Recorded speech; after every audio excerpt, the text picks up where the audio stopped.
Bonjour et bienvenue pour cette nouvelle vidéo abondance, la troisième sur le sujet du cocon sémantique. Certainement il y en aura peut-être 4, peut-être 5 sur le sujet. En tout cas voilà, c'est la troisième cette fois-ci.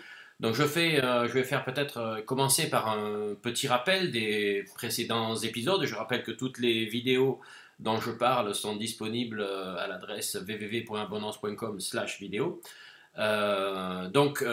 Première étape, je rappelle, première étape, première vidéo que j'ai faite sur le sujet, on choisit les mots-clés avec les outils classiques du domaine et on les classe par famille, par univers et surtout par besoin de l'internaute. Le but est toujours de se baser sur l'intention de recherche et le besoin de l'internaute. Première étape.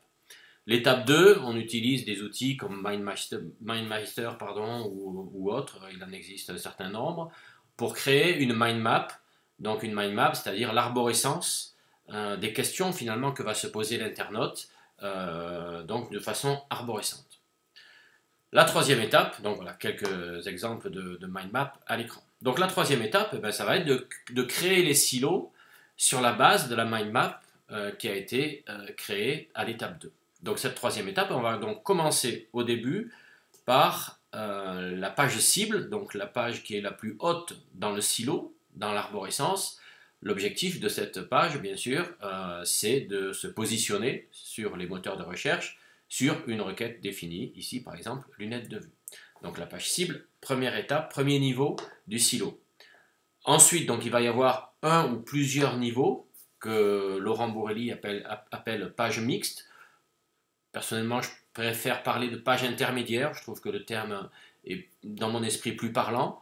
Donc, l'objectif de ces niveaux intermédiaires, lorsqu'on va descendre l'arborescence, c'est de pousser la page cible pour qu'elle soit mieux positionnée, ou éventuellement, si on n'est pas au premier niveau de page intermédiaire, de pousser les pages intermédiaires qui sont au-dessus, qui elles-mêmes vont pousser la page cible, et c'est aussi d'aspirer les pages qui sont au niveau inférieur. Ça peut être aussi, un des objectifs de ces pages peut aussi être de se positionner sur un certain nombre de requêtes. Donc il peut y avoir plusieurs niveaux d'arborescence les uns en dessous des autres.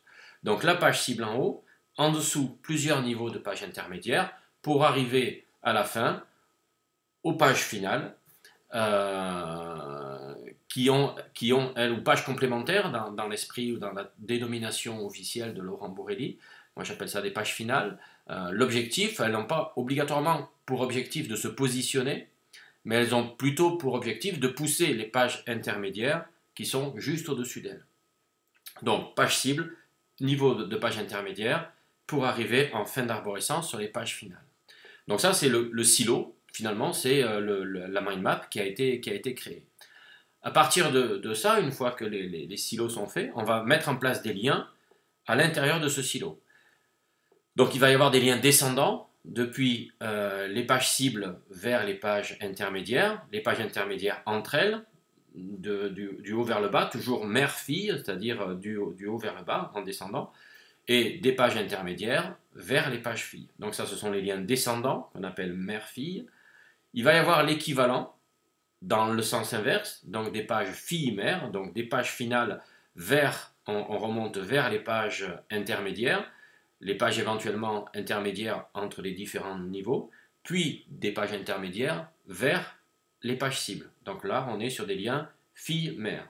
Une fois qu'on a fait les liens descendants, mère-fille et les liens montants fille-mère, on va faire les liens transversaux qu'on appelle les liens sœur-sœur entre les différentes pages au même niveau des pages intermédiaires ou à un certain nombre de niveaux des pages intermédiaires ou alors entre pages finales à la fin de l'arborescence. Donc mère-fille en descendant, fille-mère en montant et ensuite sœur-sœur entre pages de même niveau, intermédiaire ou page finale. Alors où est-ce qu'on va mettre ces liens? Ce sera l'objet de la future vidéo que vous pourrez regarder la semaine prochaine donc sur Abondance. Mais déjà, regardez bien, rentrez bien ce système dans votre esprit de liens descendants, de liens montants et de liens transversaux pour créer un silo et donc un cocon sémantique.